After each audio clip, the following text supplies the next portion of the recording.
Everybody is familiar with the beauty of the Adriatic Sea. Pristine waters and rocky beaches with ancient towns made of stone. The sea, however, is only one of Croatia's jewels. The rivers are its biggest gems. These are places of true wilderness, habitats to the creatures that have disappeared elsewhere, spots of remarkable beauty. From vast floodplains to the oases and the coastal rugged rocks, Croatian rivers abound with life.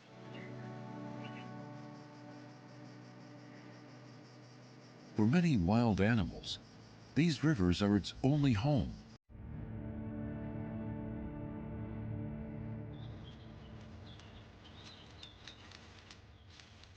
So diverse and so preserved like nowhere else in Europe, the rivers of Croatia still flow in freedom.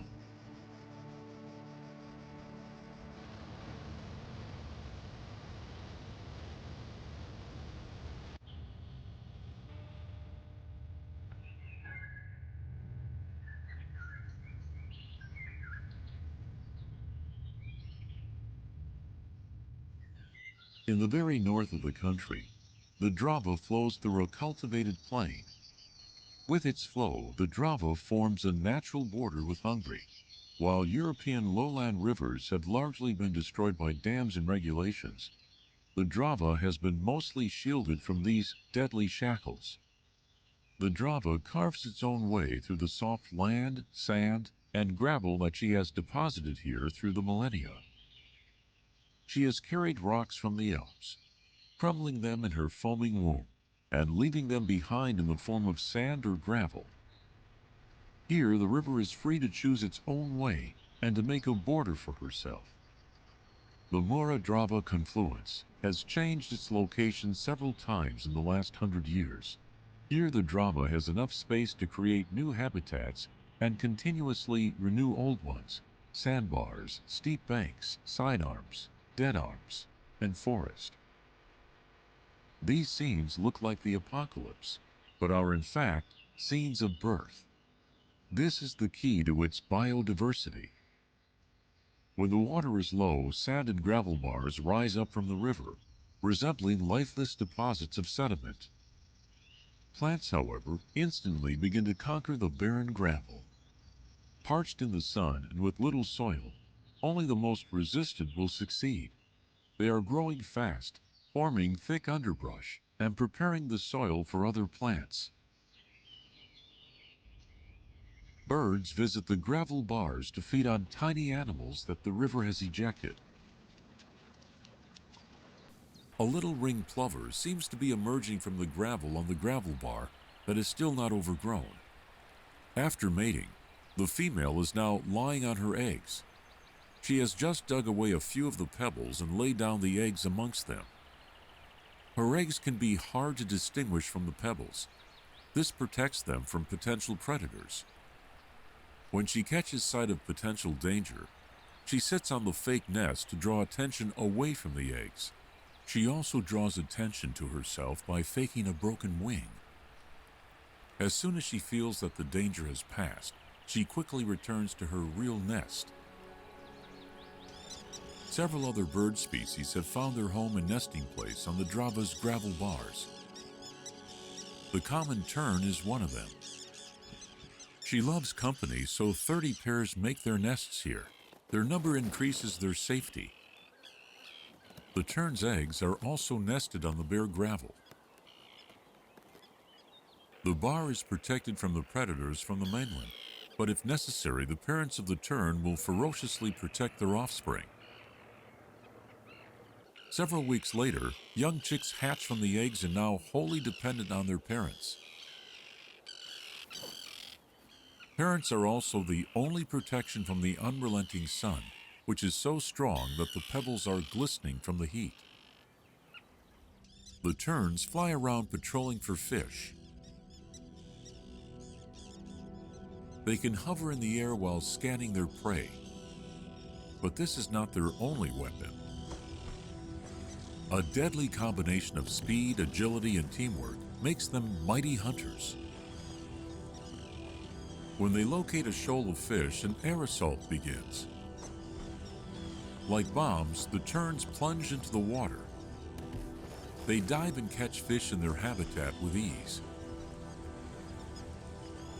With the fish in their beaks, they return to their hungry offspring.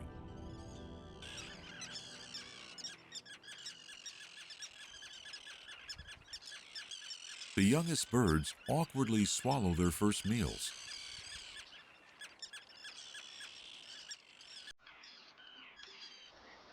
It's busy on the eroded riverbanks too. Steep banks are protection from predators, so sand martins nest here. These birds are related to swallows, only more chunky, brown, and with shorter wings. Tens, even hundreds of pairs of these birds live together. With their gentle legs, they dig up to the meter-long canals and create circular nests at the end.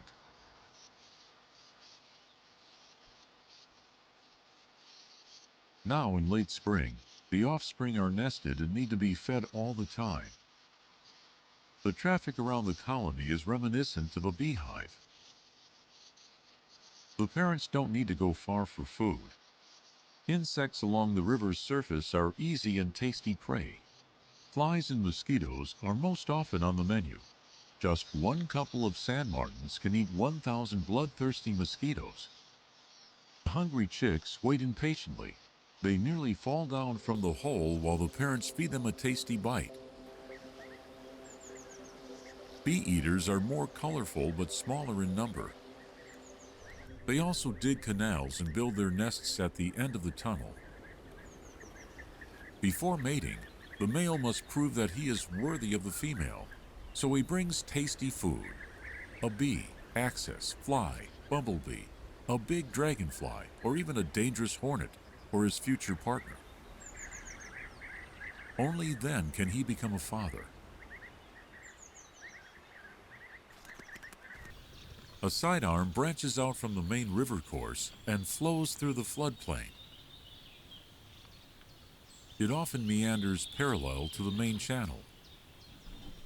The current in the armband is slower and the vegetation lusher. These slow sidearms are places that attract both forest and water animals.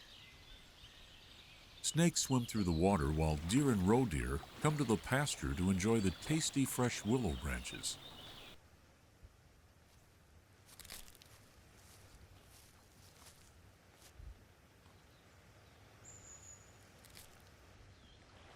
Before dawn, the beaver returns from the night shift to a much-deserved rest in its lair. The shallow and slow water is full of juvenile fish, a favorite food for the birds. The floodplains are most important for breeding.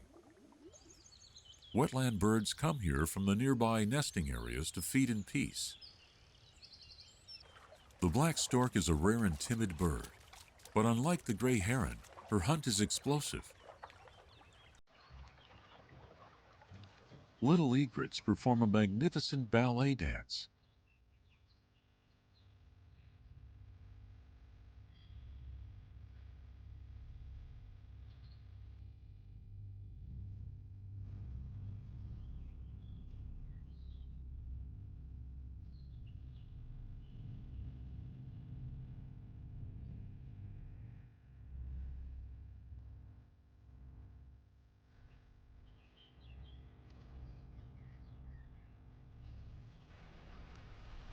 In May, the gravel bars are in danger.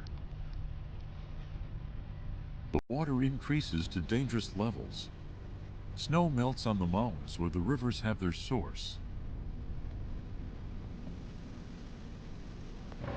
The torrents rush to the lowlands, filling with the spring rains. The riverbeds become too small for this amount of water. The lowland rivers are full of water in the spring. The reddish waters of the Drava converge with the brown waters of the Danube. The waters refuse to mix for hundreds of meters after they clash. As the Danube is a big Central European river, it cannot hold enormous amounts of water in its riverbed when it swells. This excess spills into the vast floodplain. The Kopečkidet is one of the wildest and biggest floodplains. Water enters the Kopečkidet through natural Danube branches. The water stands for weeks, even months, in the middle of a reed and willow bed, creating a tremendous wetland.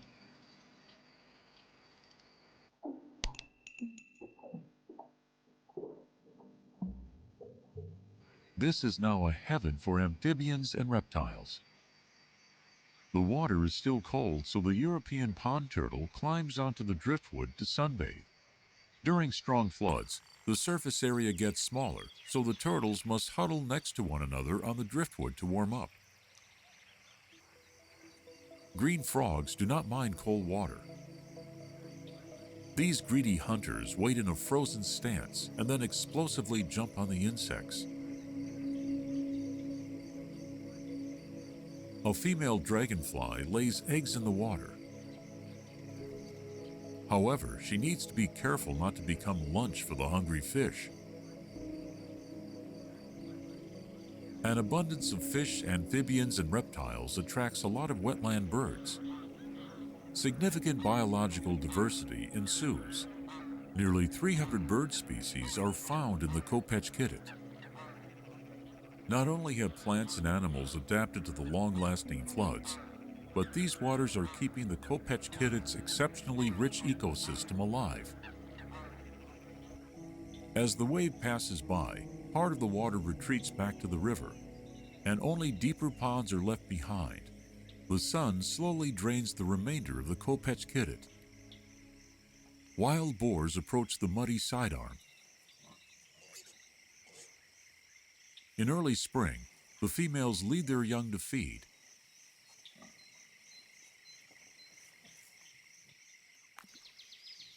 With little effort, gray herons feast on stranded fish. Even the grass snake sniffs a safe and easy lunch. It swallows the fish that have already been sentenced to death in the drying ponds. The Kopečkidet is the land of plenty. The deep and long-lasting ponds are becoming warm soup, ideal for the breeding of numerous water animals. Millions of mosquito larvae are teeming here. When they hatch, the Kopečkidet becomes horrid from these flying bloodsuckers.